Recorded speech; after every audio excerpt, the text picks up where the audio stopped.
What's up, everybody? Welcome to Hellbent Holler Live. Let us know you can see us and hear us, and we will get the show started on this beautiful Monday. Just 5 by 5. Thank you, Oki. Perfect. Welcome to Hellbent Holler, our weekly show we do right here on the Hellbent Holler YouTube channel. Every Monday at 7:30 Eastern. It's kind of a free-form hangout sometimes, but today we've got a topic we're going to discuss. We're really excited to get into that. But first, before we get into that, if you enjoy this content, make sure you hit that like button, make sure you are subscribed, and make sure you share it with everybody you know. And if you want to help support this project even more, you can become a member, and you can find that join link on our page to become a member and support this project. If you do that, you get members exclusive videos, live streams, all kinds of stuff that is how we show our appreciation for you supporting this project and making it so we can actually go out there and do these investigations, because we could not do it without our hellbenders. Or we couldn't do it without Curtis Whitaker. Curtis Whitaker, right out the gate. What, look for tonight with this Well, week. you look Curtis Whitaker, thank you so much. Thank you, sir. That's going in the new recorder fund. There's always a new fund. We've got a new project we're working on. We're really excited to debut. We'll talk about that a little bit in a bit. But we had quite a fiery weekend. We did have in this region. It was insanely dry in this region. Whole damn state's burning down. Yeah. We managed to miss some of the wildfires while we were out and about over the past few days. Thank goodness. But a lot of people have been affected by these wildfires in South Carolina. So our thoughts go out to them because that was what a freaking mess. And what's worse about it is a lot of people like in North Carolina are more aware of the fire dangers, and they take heed when it comes to red flag warnings. Take heed. South Carolina, nah, they don't care. Don't really give two S's. So, so we've had a lot of fires in this region. It's been pretty bad. Walking through the woods on Saturday and then Sunday, it was like walking on like a field of styrofoam. Everything is just so dry and crunchy. And even pine needles, normally when you walk across even like old brown dried up pine needles, it's not as loud as walking across leaves. And then this weekend, it was just like crunch, crunch, crunch. Now, the good thing about it is that we could very easily hear everything that was moving in the woods around us, which was... I think I even said that to Joe. I was like, we're going to be able to see if something is following us, if something is tracking us, if something's going alongside of us, just because we can hear for such a distance. So we were out in the Blackthorn Lake area, and we got into some interesting stuff. I actually shared an image. I'm gonna pull that up. You guys are going crazy with these super chats and these super stickers. Let me catch up here with it, go man. ahead. Curtis Whitaker started a wave, boy. Our friend Sheila P, thank you so much, Sheila. We greatly appreciate it. Oki coming in. Oh my goodness, guys. It. LW Marshall, Frogman Festival was great, but would have been better with Hellbent Holler. I had not had a chance to comment on it yet, but our friend LW Marshall was repping a Hellbent Holler t-shirt at the Frogman Festival. He was the official, Hellbent Holler emissary to the frog people? Is that what it was? I feel bad for the frog people. Official ambassador, so thank you for that, buddy. Chris Jackson, Gear and Vienna sausages. Oh my goodness. And then our good friend Julie B, best way to spend a Monday night. Thank you, Julie Bug. Man, you guys just came like out of the things. Coming in hot, Mark guys. Bridges. What's up, Mark? We appreciate that. Thank you so much, Mark. So, man. So I guess we should talk about the new audio project. Since they've just funded most of it. And then also on top of that, Smog 13. Smog 13 is one of our hauler ballers, people that really, everybody supports the channel, obviously, as you can see. And, that's something we've been really lucky in. We were talking to another group that is involved in the cryptid research sphere. The cryptid sphere. The cryptid sphere over the past few days. And we were talking about how we've got such a supportive community and how that's allowed us to really do some cool stuff. Yeah. That other people don't get the opportunity to do. And that includes like having the Starlink to be able to do remote link ups from the field and kind of catch people up as to what's going on. A lot of the equipment that we have is a direct, result of the community support that we get. Absolutely. So we don't ever take that for granted. We know how lucky and blessed we are, and we are very thankful for all of you guys. It also allows us to remain independent in what we do. We are, I guess are we independent cryptid journalists in a way? Yeah, we are, man. It allows us to remain independent in what we do. Sometimes we can get a little blue with what we say. We can get a little edgy with our topics on the show, and then we can kind of push the envelope when it comes to the paranormal and the things we get into and kind of address and talk about sometimes. And you don't want to be beholden to any kind of sponsorship or afraid you're going to lose your sponsorship from some corporate entity. So it's nice that we are fully supported by our community. Although that Temu sponsorship gets closer every month, man. You know what I'm saying? I tell you what, we I don't think the Chinese would yank our support. I don't think they would either. I think they would, as crazy as that sounds, you know what I'm saying? I think they would remain supportive of us. You might end up becoming like a giant celebrity. Rock and roll. Crazy rock and roll American Bigfoot girl would be the name of the show in China. Crazy rock and roll American Bigfoot girl. There we go.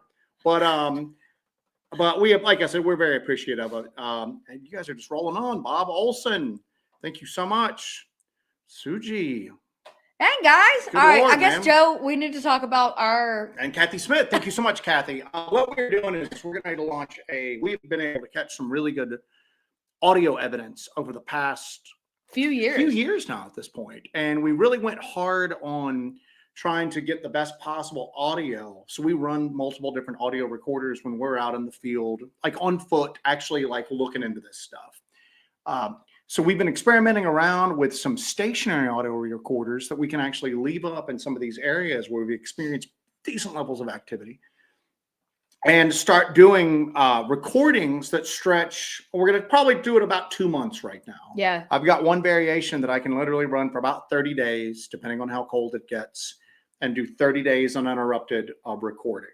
That gets a little burdensome to kind of review all at once. So we are going to employ some of our hellbenders in doing some of this review when it comes to this audio, because you're talking about 30 days of audio. Well, we're not going to do 30 days right now. We're going to do about 2 weeks at a stretch to start just to start off.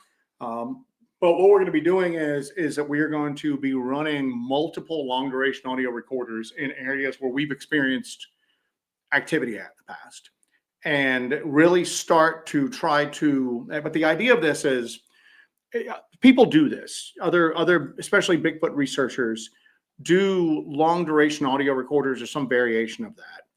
Our goal for this is to run them, keep them in the field, keep them going, go change out SD cards, change out battery units, everything like that. Basically, keep them running, and then look for any patterns that emerge and try to figure out which particular locations are active, which particular times, and then hone our field investigations in on those times.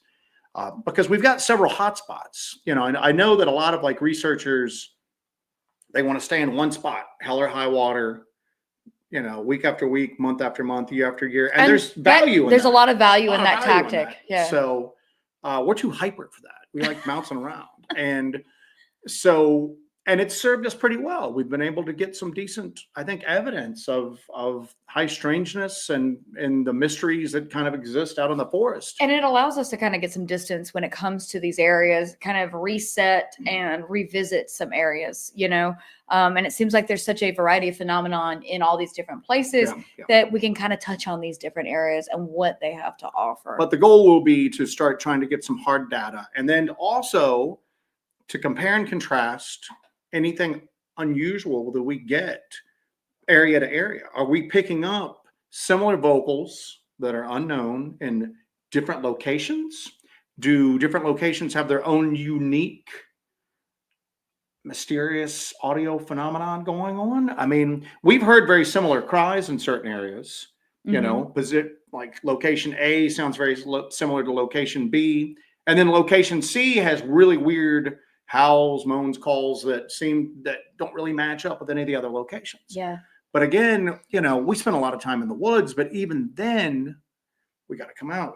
We got to work the regular jobs. We have to do like regular stuff like that. So this will really kind of expand what we're able to sample out there. So we've been messing around with like long duration audio recorders, a couple different variations of it. I'm actually going to get a custom built one that from a wildlife acoustics company to kind of compare it to what I'm making, to see which one's gonna be the best bang for the buck, which one's gonna be able to do the best audio. I know theirs won't be able to record as much, but the whole goal is we're gonna be fielding several of these. So we gotta have to try to do like a cost analysis. You know what I'm saying? Yeah. Good enough audio for just enough cost, and be able to like actually put several of them out there. And so, also run the risk if they are discovered and taken, or if they get destroyed by something.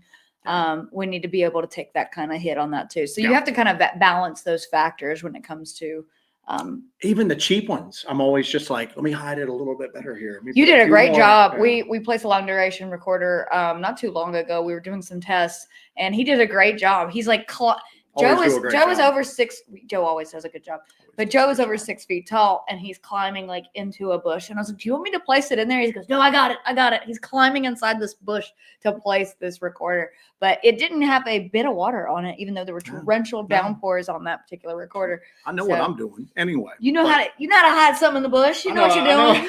I know what I'm doing, but so as we get this rolling in, we might reach out to some people in the community to see if anyone wants to help with. Yeah. I gotta warn you. Audio review. It's boring. It gets boring. It's for every good little nugget you get, and there's nothing worse than listening to like 6 hours straight of like audio review. And you got to stop every once in a while so you don't phase. You know, the good thing about it is that when you're doing video review, you yawn, you're stretching, you take your eyes away from the camera for like the monitor for a second. That's when you miss something. Yeah. Audio, you'll hear it if it happens. You know, it's hard to miss that. But you still have to kind of take a break every once in a while, kind of just keep your ears fresh. There's nothing worse than doing it for like 6 hours straight, 8 hours straight. And then you think you hear something and you just sit up straight in the chair. I got it. And then it turns out it's like coyotes or something like that, yeah. You know? And then you're just like, great, I'm done for the night. But when we get into that point, we are going to definitely reach out to some people in the community, see if we've got some volunteers to kind of help.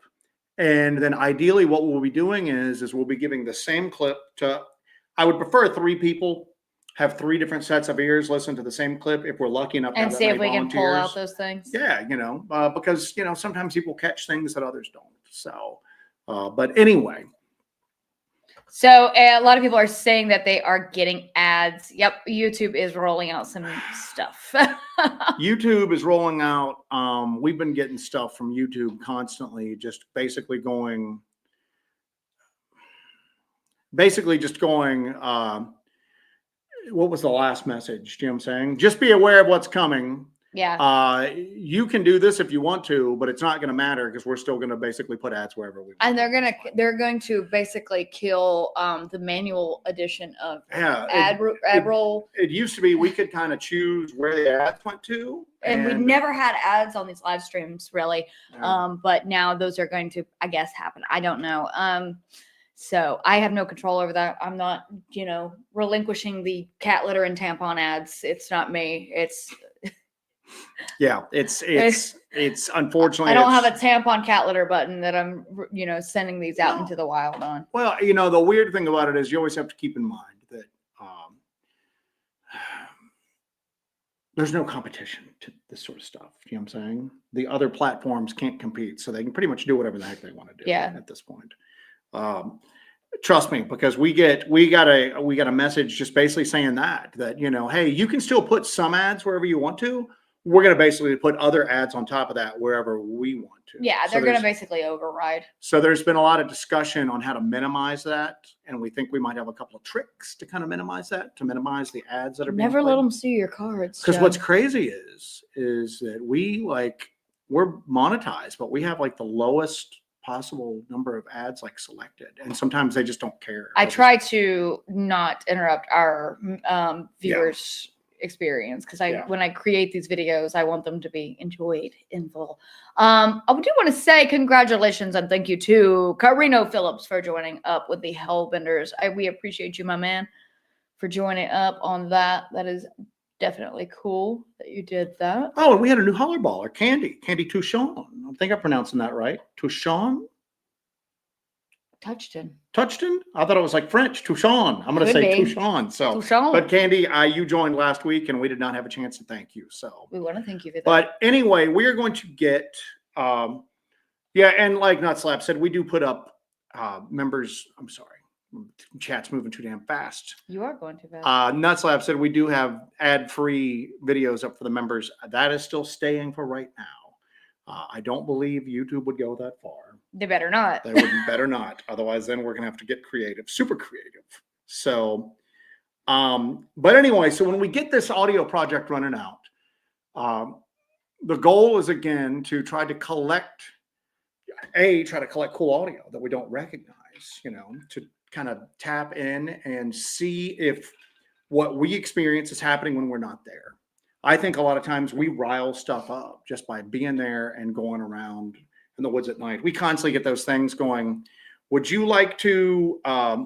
Candy goes, thank you. Glad to be here to support. Thanks for making me sound so classy, Joe. But Jesse is correct. We were from New Orleans. I lived in New Orleans for like 20 years, and I'm just used to seeing names like that nowadays. And I've had a friend down there in New Orleans named Pleasant, not Pleasant. Pleasant. Well, I used to work for Mike Champagne, but if you read it, it was Mike Champagne. So, like, every time I see champagne, all I hear in my head is champagne. So, but anyway, so we the goal is to see what happens there when we're not there, when we're not stirring stuff up, and we always get those things. You guys need to remain motionless and quiet. Not I want to, because people do that and they don't really get, I'm going to say it, they don't get the level of stuff that we get. Right. I think we stir stuff up. I don't think you can hide out there. I don't think you can. And a good thing to do is that we wear those Impact Sport headphones that magnify the sound. They're sound amplifiers. We used those on our last episode for the Laurel Creek series. And even on the lowest setting, you hear yourself creeping through the woods. It sounds like a freight train going through there.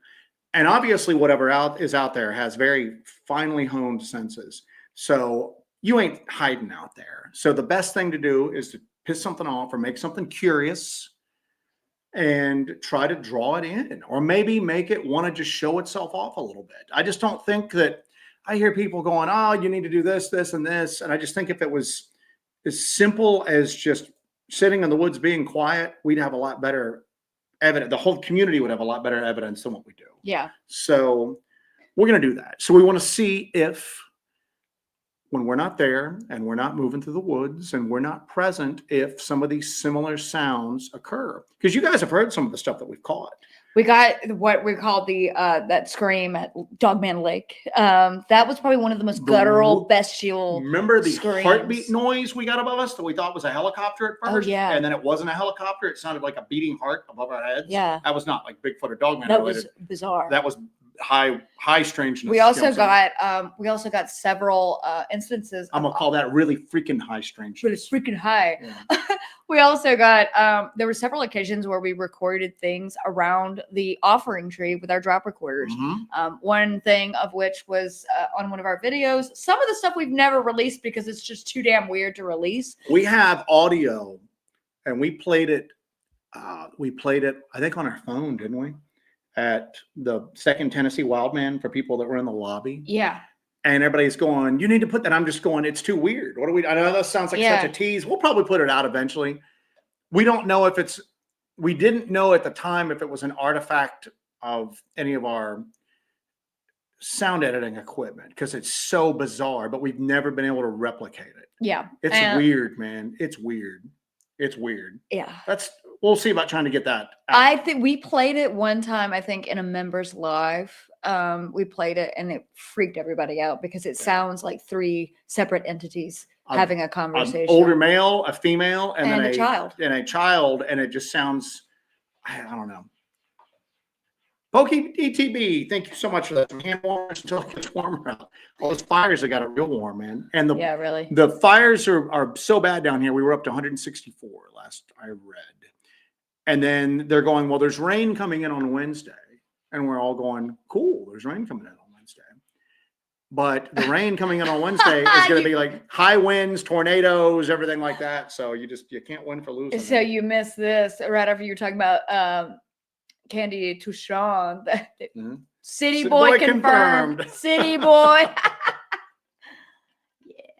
So anyway, so as the audio project kind of gets rolled out a little bit more, like I said, I'll be kind of taking some volunteers.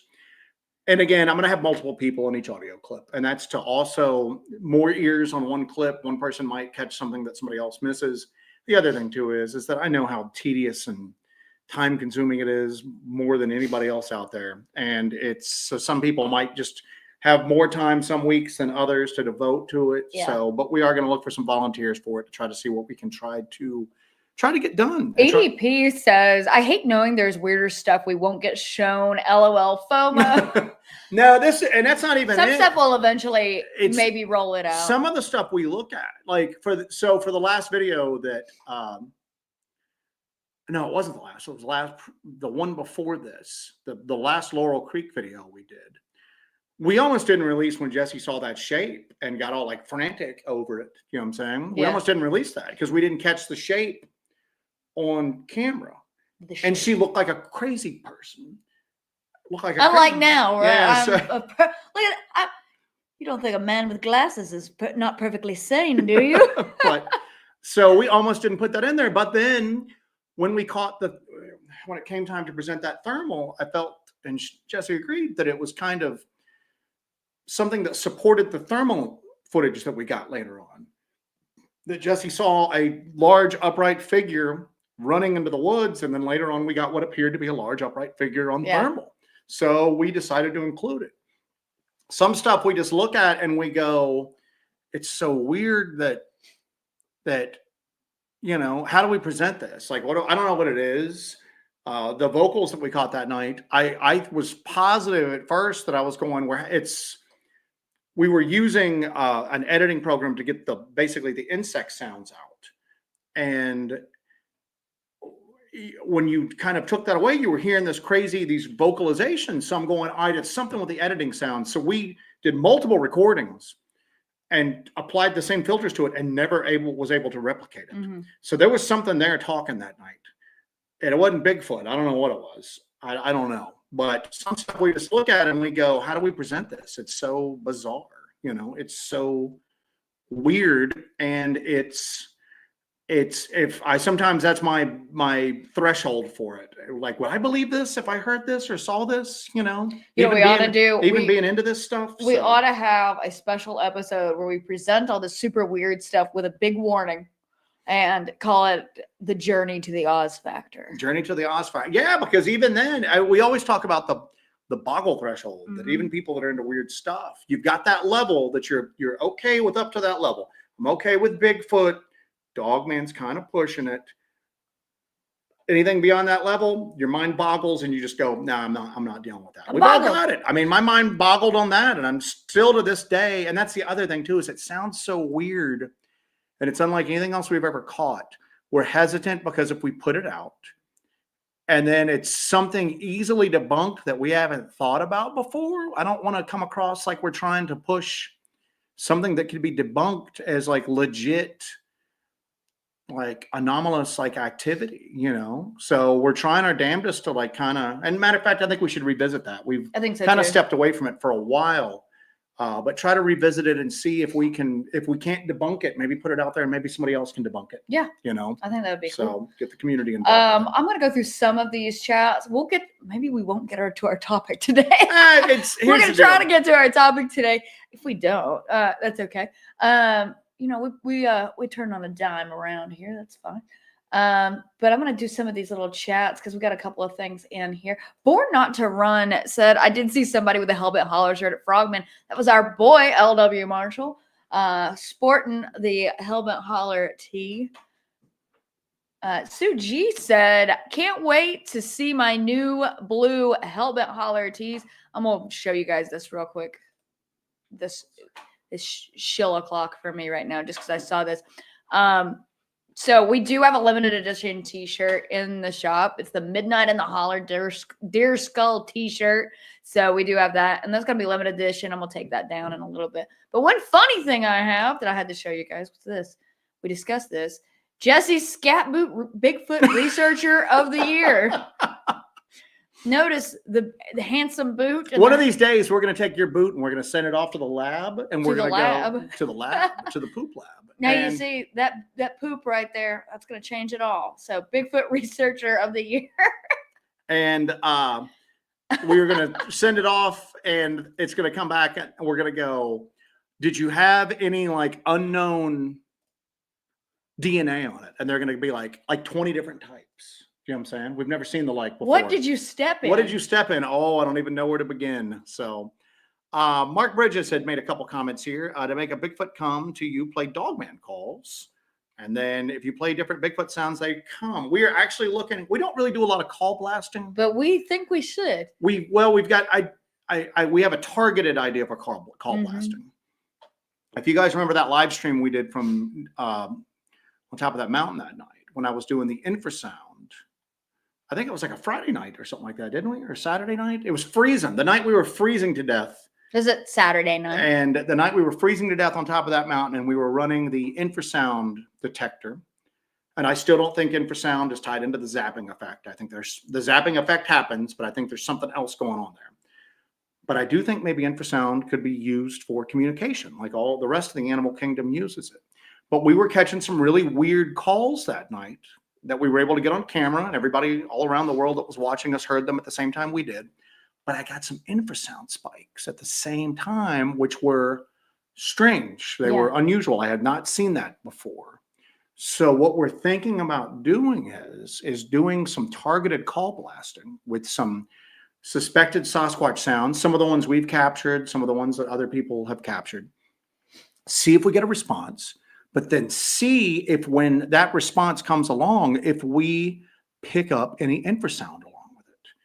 Because most creatures in the animal kingdom that use infrasound use it as a communication tool, because low frequency sound waves travel so far. So elephants can use it to travel hundreds of miles. Well, not hundreds of miles, dozens of miles. Alligators, tigers, everything like that use it basically as a communication. Tigers use it to keep rival tigers out of their hunting grounds. So the idea would possibly be to play some Bigfoot calls. And then if there's a Bigfoot out there and it answered, and we don't know what they're saying. Hey, I'm over here. You stay over there. This is my territory. What are you doing here? Anything like that. It could be saying, I'm taking a big dump. I hope that tattooed girl doesn't step in it. Or is here to step in it. So we're thinking about doing some call blasting where normally in the past we've kind of shied away from that. But there's going to be, again, a method to it at this time. Not just to see if we get a response, but what sort of response do we get? Because coyotes don't generate up infrasound. No. So large owls don't generate up infrasound, because we've heard those large owl calls before that we're going, it's a pretty big owl and it's got to be pretty close to be that loud. And there's always those stories that Bigfoot replicates owls and other like wildlife, but it sounds a little off and a little too large or a lot too large. But so we're going to do that. We've got some crazy stuff planned up here. Karina, thank you so much for that. We appreciate it. We appreciate it. You guys are very, very generous tonight. Thank you. It's going to go to a good usage there. I'm excited to get that recorder deployed. Yeah, we're going to, like I said, it's weird because visually, you know, you're working with line of sight there. Cameras, all of that, it's line of sight. What can we see with the camera and then try to record? Sound obviously travels further. And we've caught some crazy audio evidence before. And I think it's really indicative that that's I hate to say proof, but I'm going to say proof that there's other things up there than the regular known wildlife, you know. Unless we got a forest whale. Forest whales, man. Murder slug. Team murder slug. Team murder slug. Team murder slug. So Kathy Smith's talking about hunt with those exact same hearing protectors, and a squirrel running at you through the woods sounds like an elephant. It really highlights to you how much noise, even creeping through the woods, you make. And that's why I'm just always just like, people are like, you all are too loud. And I'm like, yeah, I know. We want to be loud. We want to be something out of the ordinary in these woods to see if we can rile something up, make something curious, piss something off. So, Karen Faust, I will check on your book situation. But that also reminds me, speaking of the Deuster, we have some hats en route. So we will be restocking hats soon. And speaking of the Deuster, don't forget to buy Deuster's latest book. we're just like a big infomercial tonight, man. What the hell's going on with that? So, 10 hours of hell. 10 hours of hell. But yeah, I'll check on that. I will check on that. We'll see what's up with that. And Highlander. Oh, there can be only one, baby. they're immortals, don't you know? Stop that. They're not called Highlanders. Hi, Jesse and Joe, watching from Scotland. Have you ever thought about pitching a tent in an overnight investigation to see what can be lured into your camp? We actually camp out on most of these. We just don't usually share camp footage because we try to stay pretty low profile. We're not usually in campgrounds, although that would be nice, having like a shower, a bathroom, everything like that. We're usually kind of tucked away in a little hidden corner somewhere. And we'll ring our campsite usually with trail cams, audio recorders, and stuff like that. We've never really had much happen in our campsite while we were there. We were coming back one night. We were in North Georgia where we've had a lot of weird stuff happen. And I don't remember which video you put this in, but we were coming back. That whole mountain is just covered with just a network of old Forest Service roads. So we had gone into one area on foot, and then we were driving back to where we had kind of hidden our camp at. And we came up, we thought somebody was in our camp because there were two lights. Oh, yeah. In our camp. The name of that video is When the Hunter Becomes the Hunted, because I stepped and pooped 3 times. It's a record. And that was when those eyes showed up behind me when you left me in that clearing. And then that's more of our action packed videos. Yeah, and then we're heading back to camp and we see those lights up at our camp up there. But we were coming back and we thought that somebody was at our camp.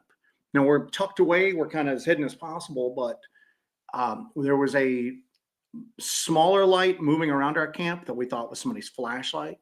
And then there was a diffused light inside of our tent. We thought somebody had turned our lantern on because we had a lantern hanging from the ceiling of the tent and it was kind of diffused by the cloth.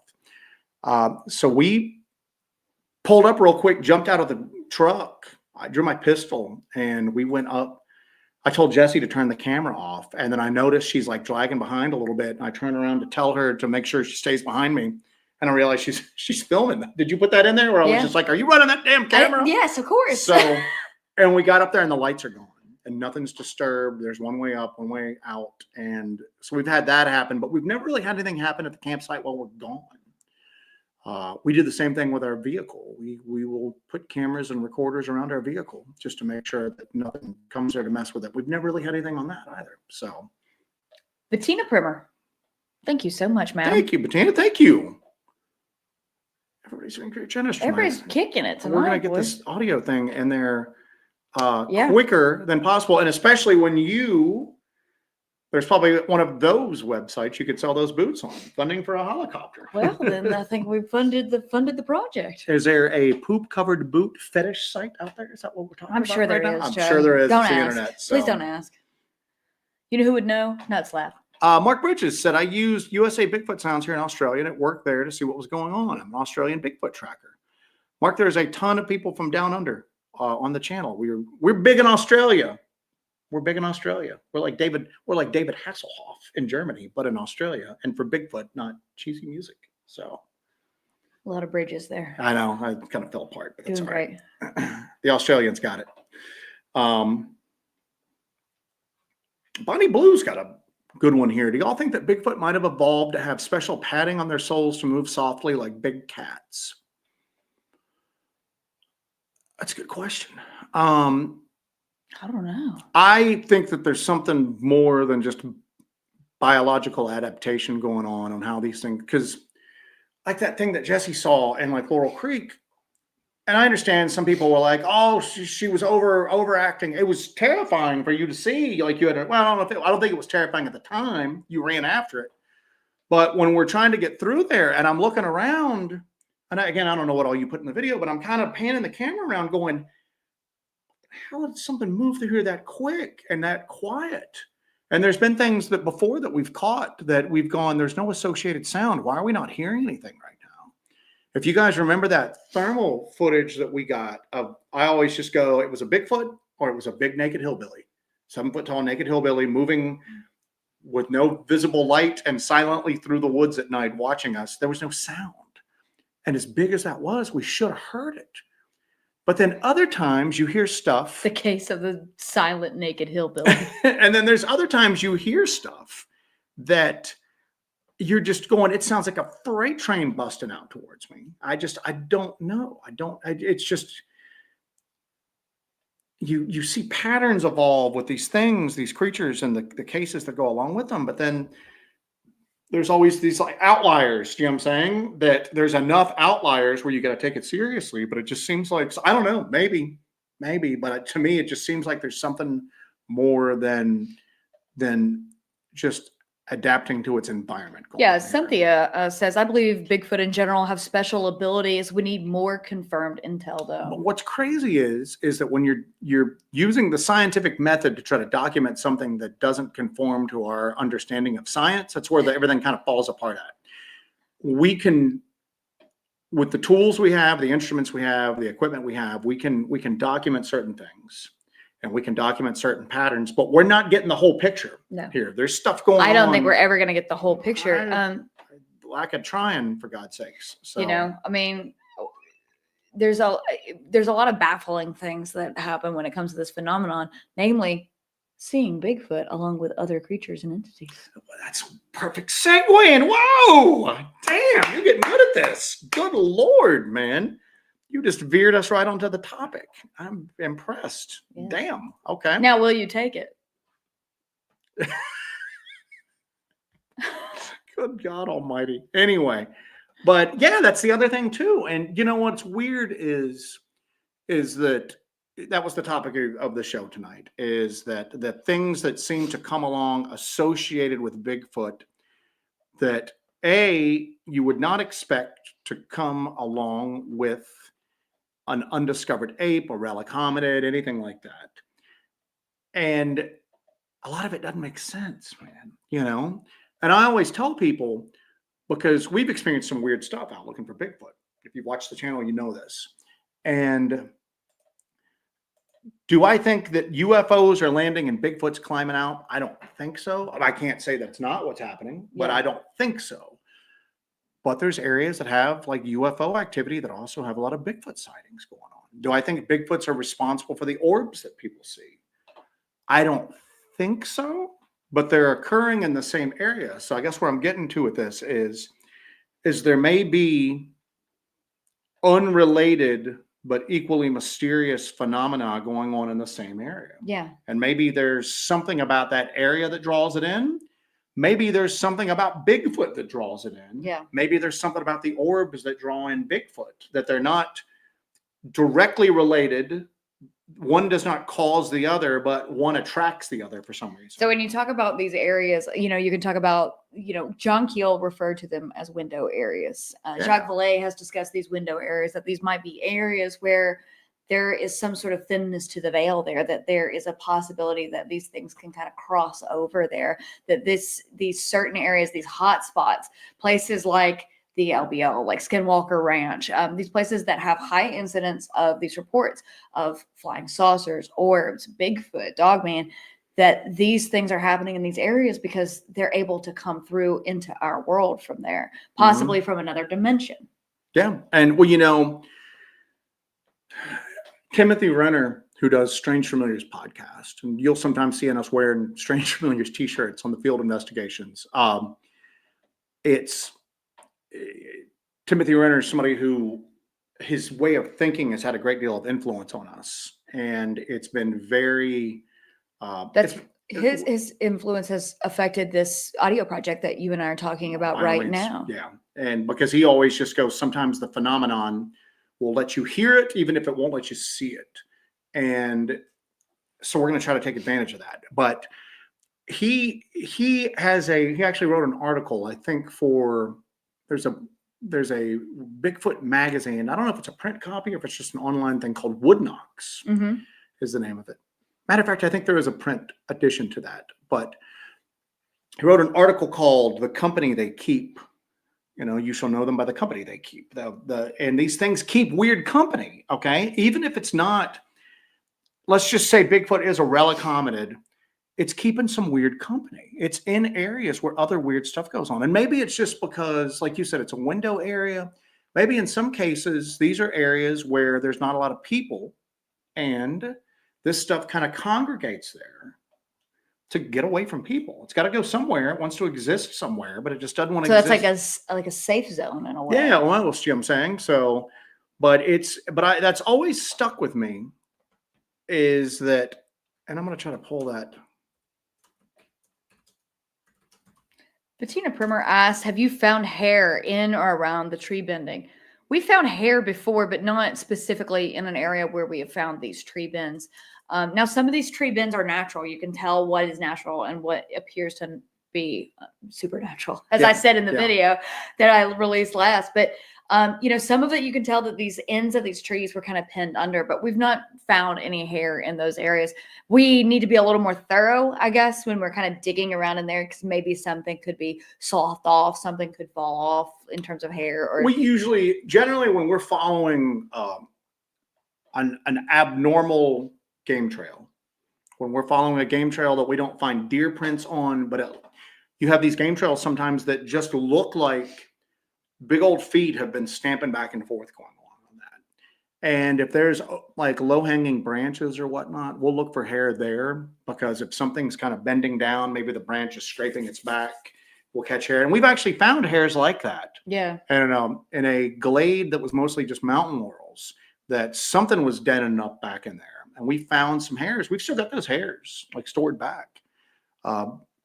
But I just got a microscope. Yeah, Jesse's got a microscope. So Temu microscope. So, it is a Temu microscope. But damn thing worked good too. It's crazy. So got a monitor. But and we were looking at them going, we're not sure if they're plant fibers or hairs. Sasquatch hair has like a lack of medulla. Yeah, well, that's the thing, is these didn't have a medulla either. And that's why I was going, do we have Sasquatch hair or do we have plant fibers here?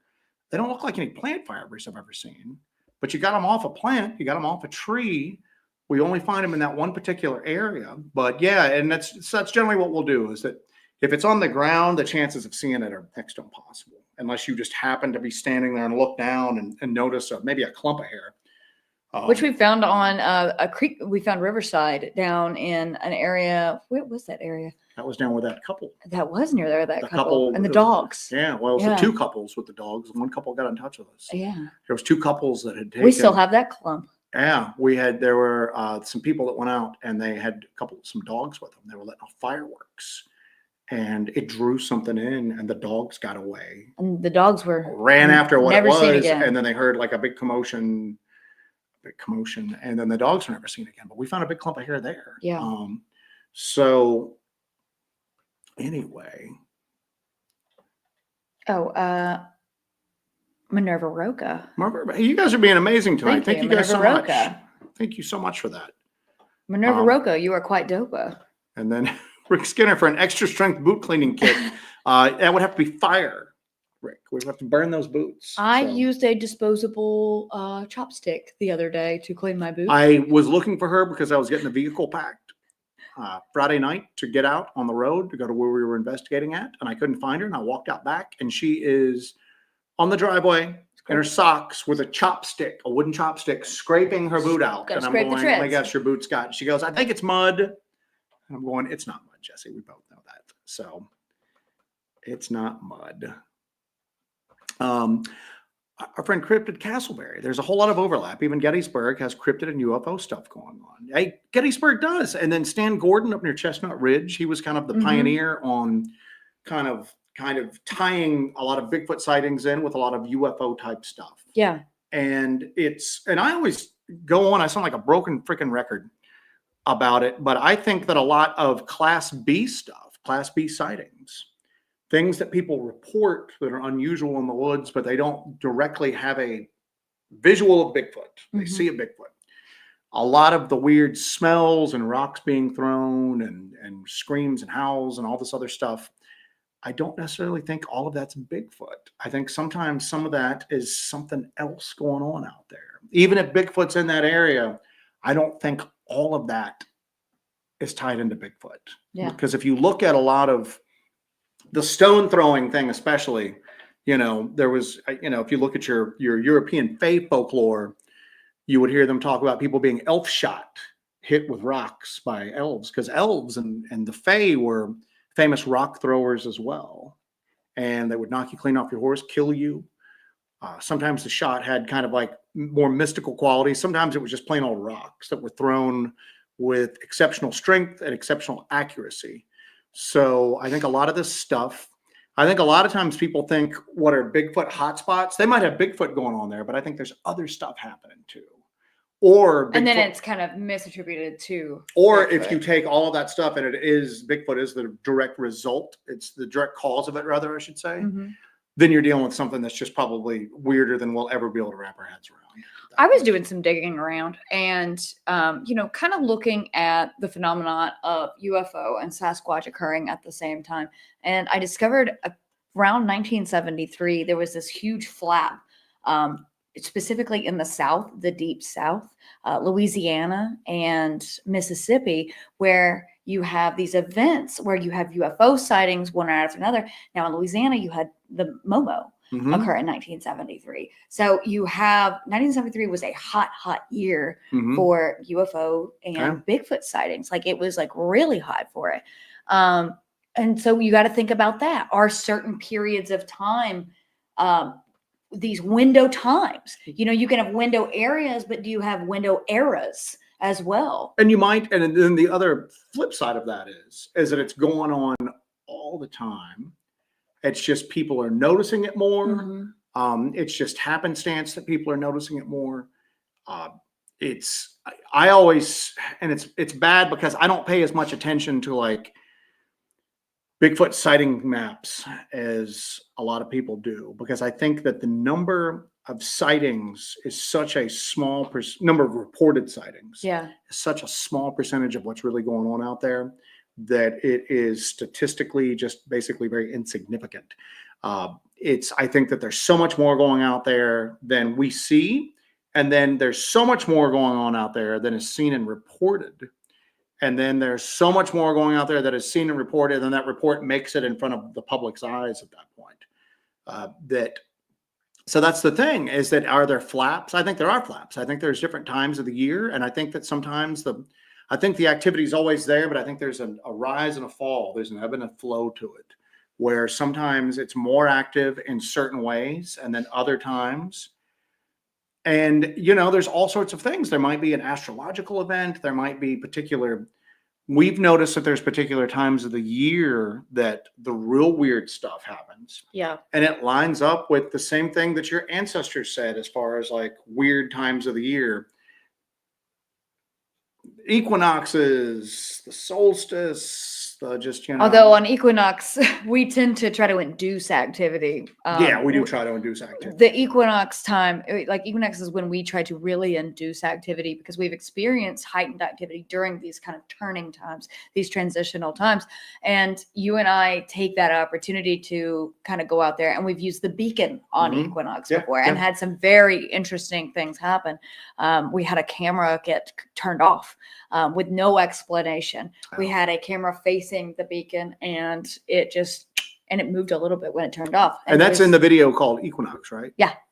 You hear something kind of move up behind it, and then the damn camera just goes off. But there's some sort of electrical interference. But the camera doesn't move, which would happen if somebody hit the button. Yeah. Because it's a game, it's like a little action cam thing, and it's very light. And if you hit the button, you're going to jiggle it before it turns off. It turns off. Yeah, but there's also some electrical interference before it happens. Yeah, there is. And there's a bit of, when I say movement, I say there's a bit of movement of the image, not that the camera, and it was on a little tripod. So if something touched it, it would have flipped over to the side. But there was a bit of a movement of the image, like an electrical interference was occurring, and then it's off. Mark Bridges wants to know if we ever found any Bigfoot nests.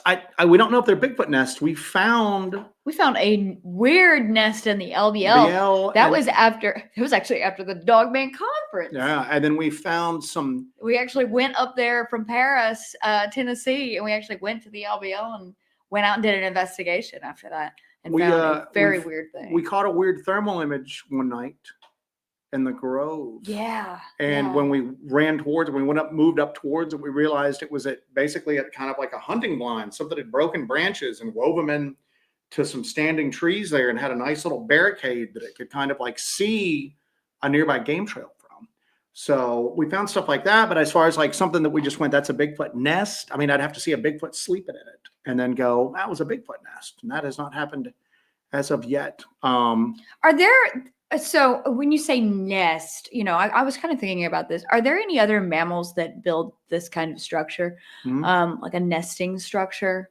I know that some mountain gorillas do. They they literally weave together a structure. If you look at what the Olympic Project has found out in Washington State, it looks very similar to what was it? Huckleberry. It was Huckleberry. Because Shane Corson, I hear him saying Huckleberry in my brain constantly. Huckleberry, and part of the thing was they thought that these were birthing sites because Huckleberry has some medicinal use in childbearing that the Native Americans knew about, a lot of indigenous people knew about, and they thought that possibly this could be a place of... Yes, so... Bonnie Blue, she's got a good point. There are 4 stories of the Fae that count 7-year cycles. Tam Lin comes to mind. Tam Lin was a prince that was taken by the Fae, paying a tithe to hell every 7 years. It used to be that the Fae were expected to send a tithe of their own people to hell every like 7 years at that point. So yeah, 7 years, it's those numbers that always kind of... So the Fae have to send a tithe of their own people to hell. What would stop them from replacing their own people with our people in their place? Well, could you do that? I don't know. I don't remember any of the folklore. What's the tithe to hell rules? The tithe. What are the rules to the tithe to hell? That'd be an awesome band name. Look at me sitting here. Of course, I'm sitting here going, all right, now what are the loopholes on this tithe to hell situation? Let me see if I can get us out of this. But that's Bonnie Blue, our resident folklorist. So what the flock says. Jesse, you found that one really long hair of your head a few years ago, and then you went into zombie mode. That was one of our first videos. And that is near the area that I'm talking about, the mountain laurels, where we find hairs. Have found hairs there before. We've got like some envelopes filled. Now, Candy Touchton did say Touchon, you mean? Candy Touchon? Candy Touchon, that's her evil twin. Candy Touchton, Candy Touchon said that there is, horsehair fungus can appear to be a horsehair. So be aware of that when you're out. And you know what? And that's what I was always worried about, is that horsehair fungus. We'll see what. I'm looking to see what horsehair fungus looks like, because that was our thing, is that we were always going. No. These are like individual strands. Oh yeah, that looks like a fungus. Yeah. No, that's not what we're finding. It's not what we're finding. See? Yeah. Interesting. But see, that's good to know, though. Yeah. No, what we found were like individual strands, not a clump of strands like that. Although I could see where you could look at that. That's sorry, we're looking at pictures of horsehair fungus here. Let's not get sidetracked. The horsehair fungus is... You guys just hang out while we look at some fungus. We're going to browse some fungus here, for God's sake. Fungus we want to look at over here. Grizz, our buddy Grizz, been for 16 months. Thank you so much, Grizz. Speaking of the spring equinox coming up on 3/20, any special plans for it? We are going to try to... We've got a special project. Yeah, we're going to try to, but it's in an area that it's going to be difficult to get into. We've got to try to figure it out. Because a lot of times you can get in there on foot in some of these areas, but you're not carrying a lot with you. Yeah. And then you get in there and you don't really have all the stuff you need. Or you can carry everything you need and then you're just blown out by the time you get in there. because it takes so long on foot. And we had that when we were trying to find that old plantation home. Yeah. We like gassed out after 10 miles of carrying stuff. And we were just going, at this point, if anything strange happens, Found it though. we're not going to be able to like respond to it because we're just completely exhausted. I found it. But Miranda Crew joining us late. But so back to the topic as far as this goes. I think if there is some sort of connection between a regular Sasquatch activity, as if that's like a regular commonplace thing, regular Sasquatch activity, and some of this other weird stuff. Well, there's a lot of discussion in the mainstream media and mainstream news right now about people trying to encourage, bring in, draw in UAP activity with what amounts to like CE5. Okay. The psionics, and I always hear that and think of the full color night vision that we use. The psionics. The psionics, because when I listen to a podcast where I'm listening to them talk about the psionics program and these psionics operatives that can actually telepathically connect with UFO and draw them in a procedure that's similar to CE5. All I hear is psionics, the night vision camera. But what I'm going for is that if this starts to catch on and there's more and more people out here that realize mentally trying to draw strange things in, are they going to draw in more than UAPs? Are we going to start seeing an increase in Bigfoot, Dogman, hauntings, some of the paranormal activity? Kind of this phenomenon that goes hand in hand. Are they going to maybe when they're trying to drag through UAPs, a Bigfoot comes along with it? You go out looking for summoning. You go out looking for Bigfoot. You start seeing strange balls of light. People are now trying to draw in strange balls of light. Are there going to be associated increase in Bigfoot activity? That's an interesting. Yeah, I'm an interesting idea. Guy. Look at that. I'm an interesting dude. Look at the brain on me. But it's going to be something interesting to see that if this starts to catch on, because there's so much talk about psionics and summoning these UAPs, although people don't like using the word summoning, inviting in the UAPs.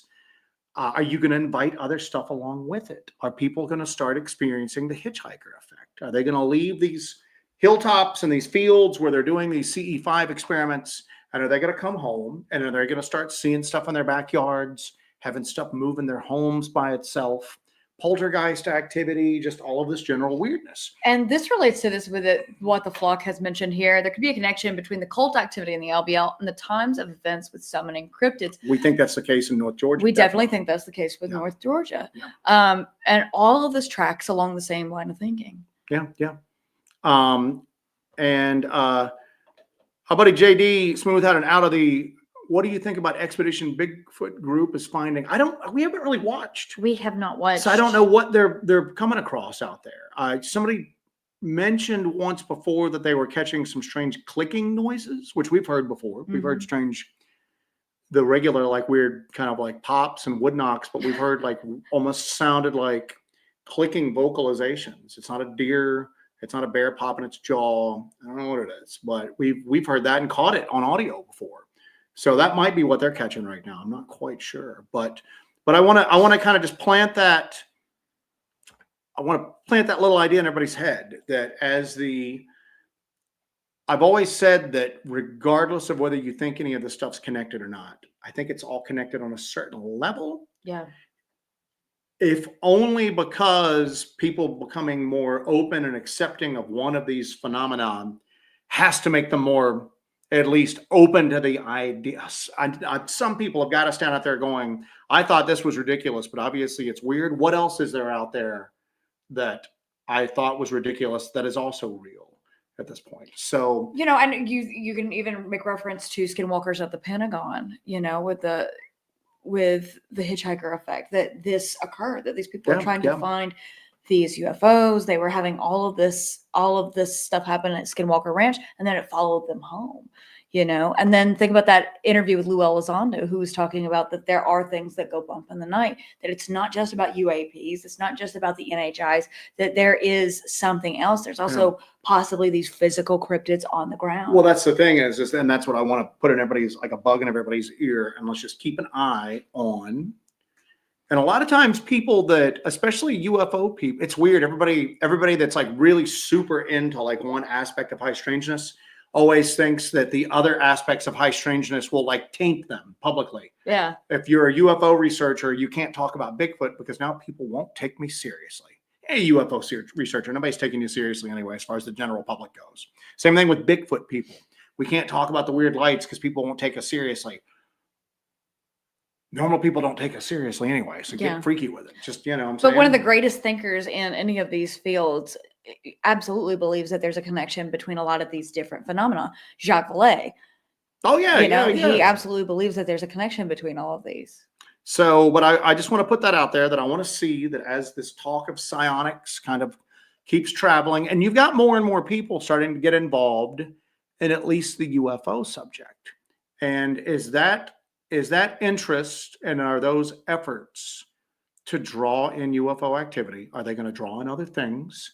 And are we going to start because that's a good thing for us. That's a good thing for, when I say us, those of you watching, Jesse and I individually, people that know that there's something out there. And it comes to a point where, you know what, if the general public never accepts it, they never accept it. We know what's going on. We don't understand what's going on, but we know something's going on. But will there be an increase in activity across the board because of this? Yeah. And if you get enough people doing this stuff, these psionics experiments, maybe you hit critical mass. Maybe it doesn't just happen on these fields and these hilltops where they're doing it, but maybe you start to see it pop up somewhere else, man. I don't think that you've really had, at least the American population, talking about these mental, experiments, exercises, whatever you want to call them, basically projecting out into just the ether. Please come to me, show yourself, come to me, show yourself. Maybe some other things are going to show themselves as well. Maybe some other things are going to come in that door that's opened at that point. And you open a door, you can't really, once that door's open, you don't really have a lot of control over what comes through in it. And I think you can't put the toothpaste back in the tube. I guess what I'm saying is that I think this summer is going to be an especially active one. Ask Jack Parsons how all this worked out for him. But I think this summer is going to be an exceptionally active one as far as, dare you say, a hot one, high strangeness goes on. And our buddy Cryptid response. Here's a creepy thought. What if it's all the same entity manifesting itself in multiple ways to confuse us? John Keel thought that with the super spectrum. He thought that there was just one overarching, just singular something that exhibited itself in different ways. And sometimes it was just capricious. It would just exhibit itself in a different manner just because it felt like it. Other ways, the person that it was displaying itself to, you know, their cultural bias and their perception would kind of color and shape what was shown to them at that point. But sometimes it just made no sense. Sometimes it just was just kind of willy-nilly, but it was all one thing. So if you had a Bigfoot sighting, if you had a UFO sighting, and could this also like be explained by like screen memories? Well, I mean, well, yeah, you could have, like NHI is creating screen you memories. could have one singular entity, well, not entity, one singular species. Yeah. That is, or one singular consciousness that is using screen memories of different things to hide itself, to throw us off the track. But if you've got something if it's that powerful, why would it need to throw us off the track? Unless it's doing it for its own amusement, like the trickster. Unless we're just like, it's Friday night TV and it takes a great deal of pleasure. Or maybe it's got methods and motivations that we can't comprehend because it's so much greater than maybe it fears the great Joe Doyle. As well it should. But I think that, I just think that I'm going to be real surprised if we don't have an active spring and summer. I think I'm going to be real surprised because I think as this UAP stuff takes hold and the weather warms up, most people are not like us. They're not going to run around and freeze and just be absolutely miserable. Once the weather warms up, I think you're going to have more and more people doing these Monroe Institute, CE5 type of summoning things. and you start getting I know I am. thousands of people out all across the country, show yourself to me. It's the Please summer. appear. Come here. It's the summer of summoning. It's the summer. It's the summer of summoning. But we Hey, trademark, summer of summoning. I do have to read one of William Kennedy's. We can't go a day without getting one of these.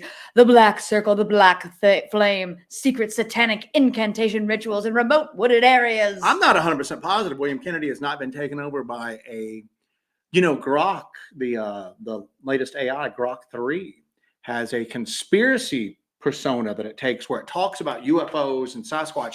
I'm not positive William Kennedy has not been What taken. if his name is William Orville Kennedy and instead of Grok, his name is Walk? There you go. There's a conspiracy for you. Put that up there with the summer of summoning. Summer of summoning. So, Power Band Sasquatch. I was on Wild and Weird 3 weeks ago. And Jesse used to actually be on the show with them. I did. Yeah, you need to do a little reunion show with them sometime. Gotta come back. Gotta bring it back. Get the band back together. Getting the band back together, boy. So yeah, you guys let me know what you think. Let me know. And I think we all need to kind of keep our ears posted. Oh, yeah. I want to keep my ears posted for people that are going. I was out looking for UFOs and we were doing the CE5 and we started hearing stuff in the woods around us.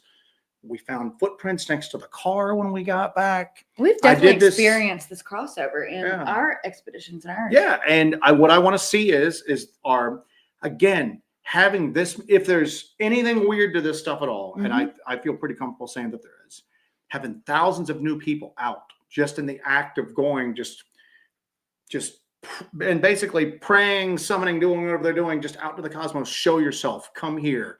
Come to me. Appear in front of me right now. Show yourself. Please appear. What else is going to come along, man? It's either going to hitch a ride or it's going to show up instead of the UFOs. Yeah. And I want to hear, especially want to hear people that do that start to experience the hitchhiker effect. If it follows them home at this point and they start experiencing all sorts of weird stuff that just tagged along back to them. So, Miranda Crew, knife check. Knife check. We are both armed by our buddy Denim Devil tonight. Denim Devil. Denim Devil. Go ahead. Jesse has, actually, I'll show mine first. I can do mine first. Okay. So mine is, unless you want me to have a visual element with mine to show them what it is. Will that get us flagged by YouTube? It's folklore. Okay. You go ahead, Joe. I have. Are you scared? I have this arrived in the mail along with something else that I'll show next week. It is a Sakimori, which means protector. This is long discontinued Columbia River knife and tool. Did limited editions of these a while ago, and I've been wanting one for years. And our buddy Denim Devil made my Christmas dreams come true. But that has got a wrapped hilt. It is obviously a traditional Japanese style, traditional Japanese tanto, not with the Americanized tanto blade that you usually see that a lot of you know, but it is just it is a perfect size. It is a perfect weight. It is literally it's just one of those knives where as a knife guy, you pick it up and you were just going, everything works. This could not be improved upon. So yeah, I got that thanks to our buddy Denim Devil. This is a knife that our buddy Denim Devil had made for me. It's got a beautiful ray skin wrapped handle. It is insanely sharp. It is just a beautiful, beautiful blade. Absolutely gorgeous. It's a Japanese style blade. The name of this is the Shirimi. So let's share what that is exactly. It is basically a Japanese demon that has an eye in place of its anus. So there's mine's the protector. And mine's old anus eye. Old anus eye. So there you go. Old anus eye Jesse. Woof. Anyway. Poop boots. Poop boots. I just have a rough time around here. I'm telling you, man. So, all right. Let's see what else we got here.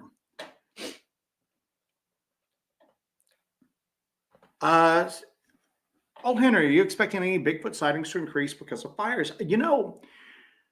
We went and investigated that road crossing sighting very recently. We were able to get there pretty darn quick, right after that sighting was.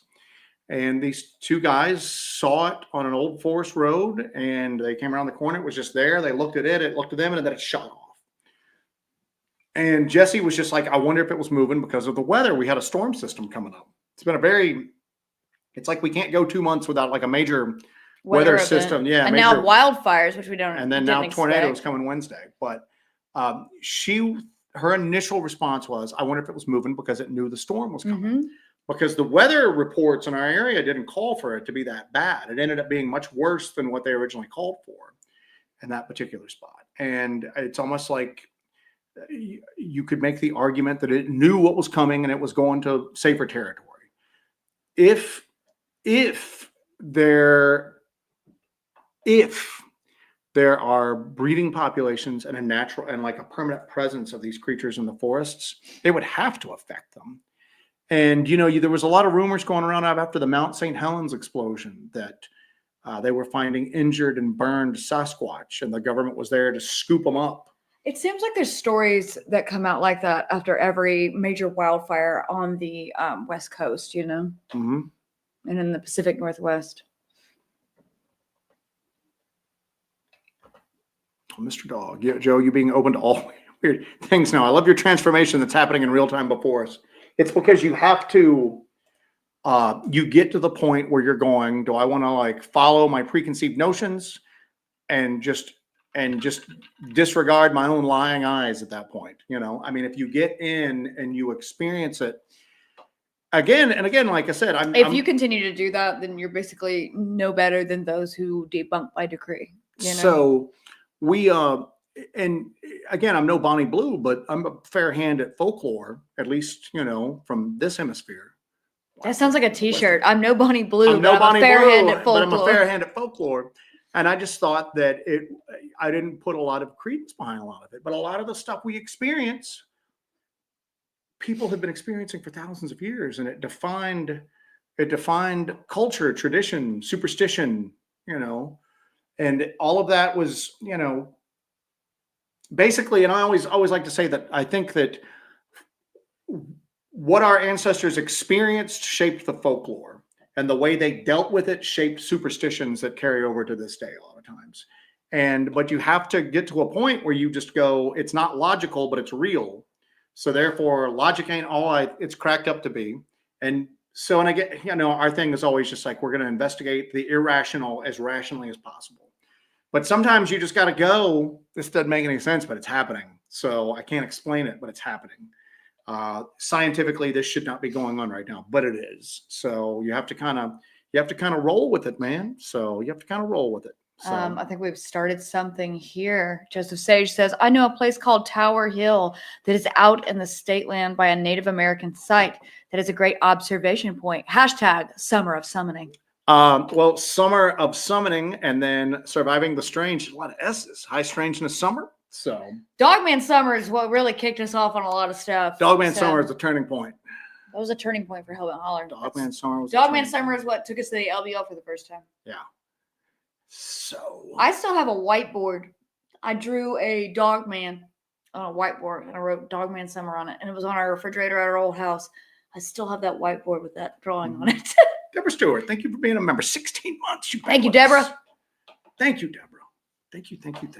So, but we, Dogman Summer was kind of where Jesse and I still aren't on the same page on a lot of this stuff. And I think that's a good thing. That way we're not existing in an echo chamber. I still struggle a lot with a lot of this stuff. Sometimes I just start getting off on a rant and it's like a conceptual rant. And then I just have a moment where I stop and I go, this isn't like conceptual. This is like real. I still have moments. You can ask her. I'll like we'll be out in the woods. We're 10 miles away from the vehicle, 30 miles, probably until, you hit like a really good paved road, and I'll be talking just about, well, I think this is going on and this is going on. And then I'll stop and I'll go, what the hell am I doing right now? It's so bizarre. How did I get here? How did I end up like this? Damn it. But it's not something that you it's something you struggle with. Oh, Deborah, thank you. Thank you, Deborah Stewart. Deborah, thank you. We're ordering the one thing tonight, so We are. Get the I we'll think get you the one should. audio recorder tonight, so we're done. We can use it. We can use it for the special project. The special project. So, Special project. Cryptid Response has something here. I've always believed that somehow they draw power or energy. They basically feed off an individual's fear response. This explains why people get repeatedly harassed, as if that's the case, confusion is mandatory. Well, you know, Heather Mosier, big brain Heather Mosier, big brain, Heather Mosier's got a big brain. That's somebody who I'm impressed by a great deal. And I had a conversation with that one time about the Dogman phenomenon. Like a girl with some BBE. Big brain energy? Yeah. Big brain energy. But I still think that the Dogman phenomenon is basically an evolution of the spectral black dog phenomenon that Western Europe and England especially used to experience a great deal of. And if you look at a lot of Dogman cases, I'm going to just kind of ballpark these percentages right now. But let's say 80%, it just scares the hell out of you. 20%, maybe there's an attempt to do something physical. And then we don't know the percentages of when that physical stuff ends up being fatal. A lot of times there's nobody to tell what happened. They're gone. They've disappeared. And if you look at a lot of the spectral black dog phenomenon stories from Western Europe, you know, the shook, stuff like that, just these large black canines, often with like glowing red eyes that didn't really behave like a natural dog. It did about the same amount of percentages. A lot of times they were basically just scaring you, and then a small percentage, 20%, maybe less, they would actually physically attack you. But the majority of the time, it just seemed like their actions were there to cause fear and to cause terror and to drive people into just a frenzy. And then they were like, that's all they wanted. Their job's done. They didn't actually hurt anybody. They just wanted to terrify people. And it seems like there's a direct parallel between that and what we experience with modern day Dogman stuff. So I do think off the fear. Yeah, I think that if a lot of this stuff is tied in with consciousness and whatnot, psychic parasite, you know, certain entities might feed off like that stereotypical love and light and happiness. Well, there's probably a flip side to that, and they feed off the exact opposite. You know, if your brain is a big battery and it's putting off electromagnetic waves, fear probably cranks them out pretty heavy. You would think that fear would probably crank it out even heavier than like a feeling of like love or affection. So, you know, a more intense emotion. More intense, exactly. So, damn, I'm on a roll tonight, man. You're doing great. I'm doing a great job tonight. I'm just gonna go take a nap. Yeah, I mean, man. This is you blowing just out call the me, water, man. Call me when you need me to promote It's Julie Edwards' latest book. Finding the Trackway. Have you two experienced hitchhikers? Yes, we have. And to the point where we had some serious problems here. Point where it got like bad. And at the old place, especially, you can watch some of the old live streams and certain topics we'd start to discuss. We would have computer issues. We would have our internet go down. We would hear stuff outside. Our cameras started going off on a couple of nights, like alerts on our phone. And you'd see me get up and Jesse doing the show, kind of staring at the door going, is there somebody outside? We used to see shadow figures in the house. But, you know, I think lie, like flat out. And I'm not even talking about like something out of the corner of your eye. Flat out. And that's one of the things that really started to sway me on this is seeing down the hallway. And watching a humanoid figure pass through the hallway. And then you're clearing the house with like a flashlight and like a handgun. And then you're just going, there's no way I just saw what I saw. But you did see what you saw. I saw what I saw. So yeah, we've had that happen. We pick up little gremlins from certain areas and it expresses itself in equipment issues that you can see a pattern with. Yeah. And then it slowly gets bored or the energy dissipates and it leaves, but it happens. It does happen. So may I interject? Yes, you may interject. I think we had a positive hitchhiker come to the house too, a pretty famous little hitchhiker. Yeah, that's true. Seawood Manor. Seawood Manor. Yeah. So after we left Seawood Manor, I had something from Seawood Manor that I brought home with me. And I had a gargoyle 3D printed that was exactly like the gargoyle that was on Seawood Manor. That was up on the little tower there. I had one 3D printed and I put it on this object, and I put this object on a little heart pillow in my office. So I have this object on a heart pillow with a pink gargoyle on it. So kind of, honoring these people in a way. And then after we put that in my office, a giant pin oak came down in front of our house during a really bad storm. I mean, giant. It destroyed our entire front yard, but it missed my office in the front of our house by inches. Where that literally little memento was at. Where that item is. And we had just put that in my office, but it just missed my office by inches. Yeah. Inches. All right. So you started this one. You really want me to address that? No. That one? No, I started that so you to look okay. at. So it's for your attention. For your own edification. So EDP says City Boy is doing a great job. So congratulations to City Boy for winning the day yet again. Ghetto Yeti. Practice of CE5 has been going on for over 25 years. And all that time, Greer team has done them, including a massive event in France with Sarkozy, nothing bad happened. I'm not saying anything bad. When you say nothing bad happened, like that nobody ever got any response from it, or like there was never any like negative consequences from doing it.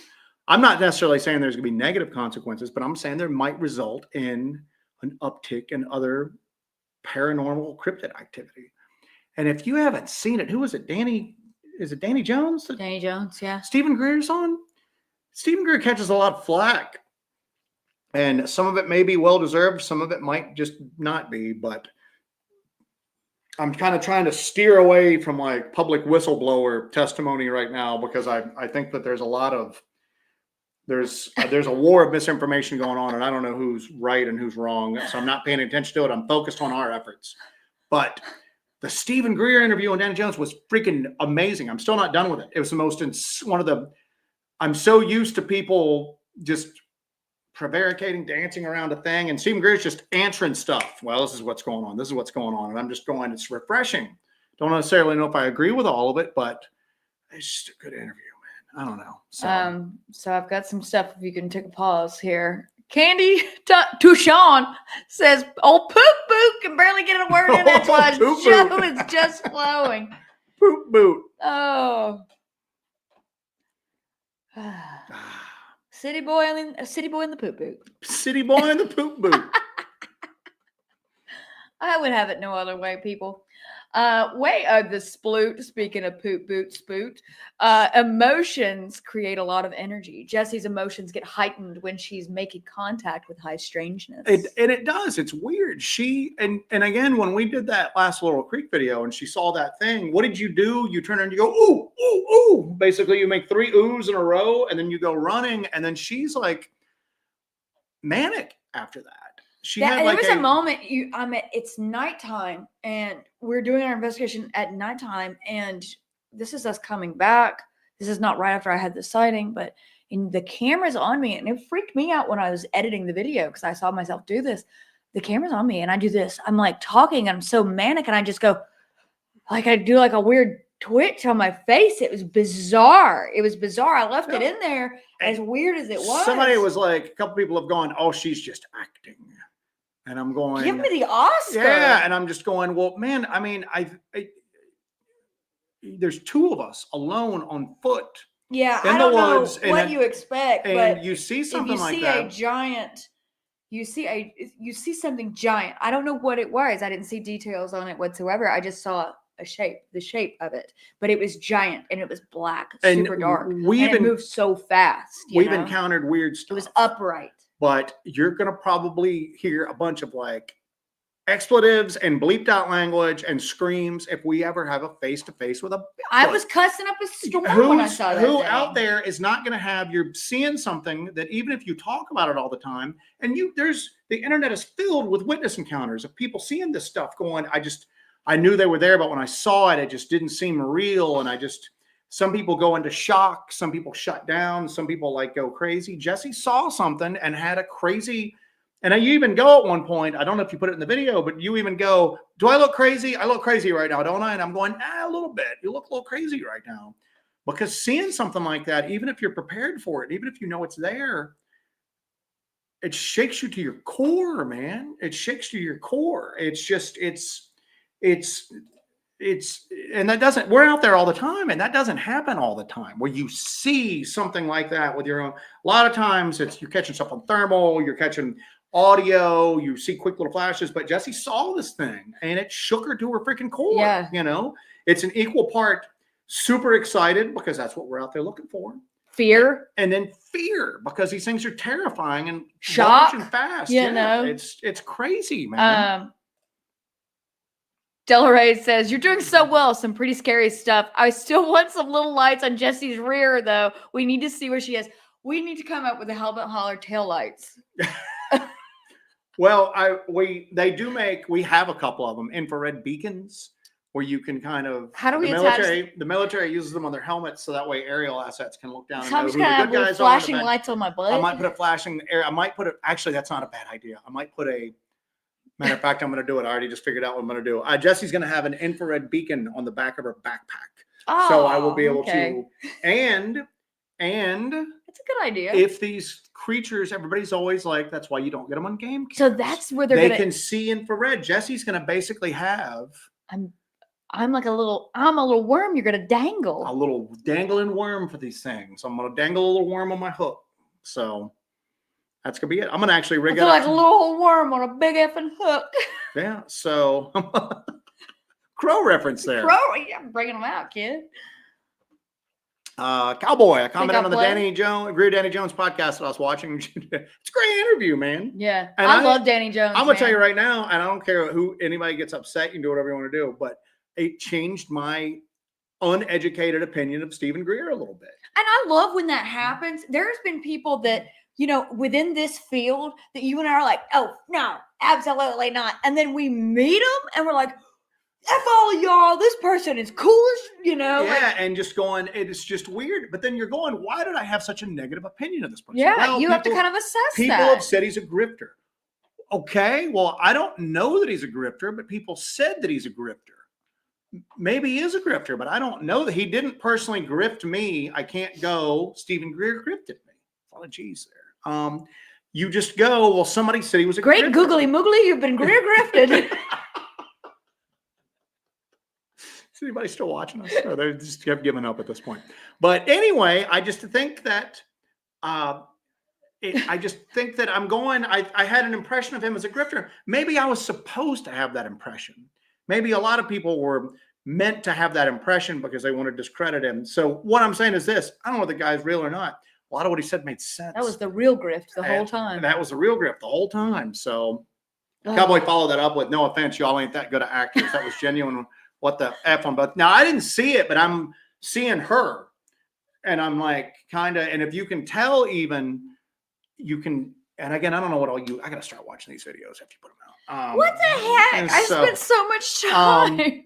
I'm on to the next thing. But after she had that, I'm sure you had to include, you don't even put my macaroni art on the fridge. You'll be able to tell that my voice is I understand. Well, we should probably go get geared up for night now. So we can that's exaggerated, but you could tell probably if you included that part that I was taking a very calm, let's get out of here and go get geared up for night. We need to get some water. And you're very excited because I was just kind of going, is she flipping out right now? Like, this is not the time or place to lose it. And she regained from it. But I mean, that was an adrenaline dump, man. That was like a being shaken to your core by what you just experienced and what you just saw, even if it was just for a second. So, and I don't think that anybody out there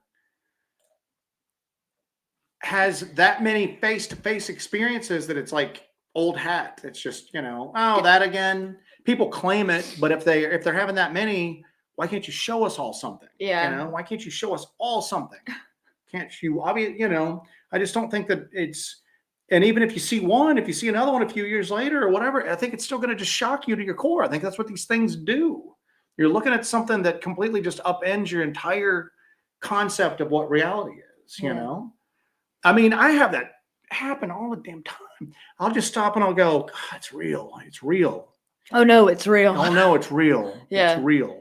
So I always say that if I ever have like a dead on class A sighting where I can actually see details of this thing, and I'll actually see Sasquatch, I don't know how I'm going to react. I'm going to be like, oh no, it's real. Somewhere in the back of your mind, you still have those doubts that come creeping up, even after all the stuff we've experienced and seen. And it's human. Well, I mean, but you have to have some sort of healthy skepticism there. You do have to stop and occasionally go, because we'll do that. I'll go, we're out here looking for this stuff. We're the pump is primed.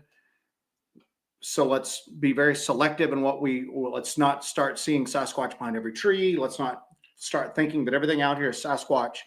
You got to fight that. And even then you've got to just sometimes go, all right, am I crazy right now? Have I gone crazy? This seems real. Am I crazy? Yeah. Maybe we are crazy. I don't know. Maybe everybody here in the audience gets off at the end of the show and they go into a chat room going, did you see these crazy people tonight? Did you see Joe and Joe? I hope they get the help they need, but until they do, it's real actually, enjoying to watch, man. You know what the reality of it is? My mom's paying all of these people. Oh, good Lord. So just humor her, please. So anyway, we're wrapping it up here in a few minutes, guys. Thank you, guys. I am shocked and like completely humbled by how supportive everybody has been tonight for this. I think we're in for like a good spring and summer. Hopefully the winter. The summer of summoning. Although that was one of the things that Stephen Greer went across, is that the interviewer, Danny Jones, is that his name? Danny Jones, is that it? Yes, Danny Jones. He said summoning them, and Stephen Greer goes, no, don't say that. Words matter. Don't say summoning. Words do matter. You're summoning them. He goes, you're not calling an Uber. You're not, da da da da. That's disrespectful. I don't say you're summoning, and who says you're summoning an Uber? Then he said something like, he goes, the King of England summons an ambassador. It's not what's going on here. You're inviting them in, and I'm going. Oh, okay. I enjoy the hierarchy. Yeah, I enjoy the passion there, man. But nice. It's going to be. Oh my gosh. It's going to be. I have a feeling, and I don't think I'm gonna be wrong, but if I'm wrong, I'm wrong. But I have a feeling that we're in for a super active spring and summer. And I have a feeling that if you guys, everybody keep your eyes open. Keep your eyes open in the normal little spots that you go to. Reddit, Facebook, anything like that, and look for people that are doing the CE5 stuff for UFOs that have the other stuff happen then. Because I want to hear about it. I want to start seeing if that happens and if it's repeatable and if that's a data point then that we're looking going, okay, this is now, one time happens might be a one-off. You start having it happen over and over and over again. It's a real data point as far as this stuff goes. What do you got here that you're... I'm writing this down because it's genius. Summoning Girl Summer. That is... Yep, there we go. That's actually pretty. There's going to be a very special photograph for the beginning of summer. That's quality right there. That's real quality. So, anyway, Jesus, I'm so far behind the freaking chat, man. I'm going to go all the way down to the bottom. I'm at the bottom, bro. Started at the top. Now we're at the bottom. All right. Oh goodness. Anyway. Hit the like button before we roll out, folks. Hit the like button for us. Yeah. Make sure you hit that like button. Make sure you share the show with your friends. A lot of alliteration tonight. We alliterate. We use alliteration constantly. Yeah. That's a thing we do. Abracadabra, baby. Anyway. I guess we're getting hit bad with advertisements. We had over 400 and some odd people. Yeah, that's probably why too. That's the other thing too, is that it looks like when things kind of like start getting some headway, they start ramping the freaking the AI, man, the AI. So can't stop, won't stop it. But yeah, if you guys enjoy this show, share it with your friends. Make sure you hit that like button on your way out. We want to thank you guys for joining us. This is a lot of fun. I had a good time tonight. Yeah, it's kind of cool to kind of think about how all of this stuff kind of crosses over. How you can have these Sasquatch experiences and have them along with other things. And how are these things related? How are they connected? How did the poop get on my boots? All of these really important questions that you have to, what? Hey, what's up? We got out of the woods the other day. And so we had been in for a bit. And we had changed locations, and we had got out, and we were starving. Oh my God. We were starving. we always keep like freeze-dried food in the car, but you got to heat up water and you gotta do all that stuff. So we usually get like some deli sandwiches and keep them in the cooler. And then we have some snacks. Jesse has a bunch of processed meat snacks. Not shocking to anybody out there, but we had gotten some deli sandwiches and we were like, that was gonna be like our big meal, and they tasted like crap, so we didn't eat them. So we got out a little early and we were like, let's go get some Mexican. So we're like shoving food into our faces because we barely eaten for like 2.5 days. And we met Scott. Scott walked up to our table and he's looking at us and we're looking at him, and then he just goes, I think I know y'all. I know that girl. Yeah, and he goes, I saw the girl, and I was like, I know her. He's like, are y'all Hellbent Holler? We're like, no, never heard of him. Sorry. No, Jesus. But so we met Scott. We had a chance to meet Scott and talk to him, and Scott's gonna let us know about some experiences he had. PCH says time to investigate some chips and salsa. I felt bad, Scott, because we had literally barely eaten for like 2.5 days, and we were just going we were embarrassed in retrospect by the amount of food we ordered. I was going demon style on the shrimp tacos. Yeah. Awesome. All right. Hey, Lady Wolf, get your butt back to bed. She came in to drop the shop. All right, guys. We're gonna wrap it up. Thank you guys so much for this tonight. So yeah, this has been a blast. This has been a lot of fun. We really appreciate you guys joining us for the show. As always, you guys are awesome. We appreciate our members for supporting this project as they do. And thank you to everybody that threw those super chats and those super stickers down today. That was insanely badass of all of you. So that means Joe is hopping on and ordering some audio equipment in a few minutes for this project. There's a cat scratching at the door. Like aggressive. Our boy, not today. For what it's worth, here's my rant about the whistleblowing reaction, and I'll drop it.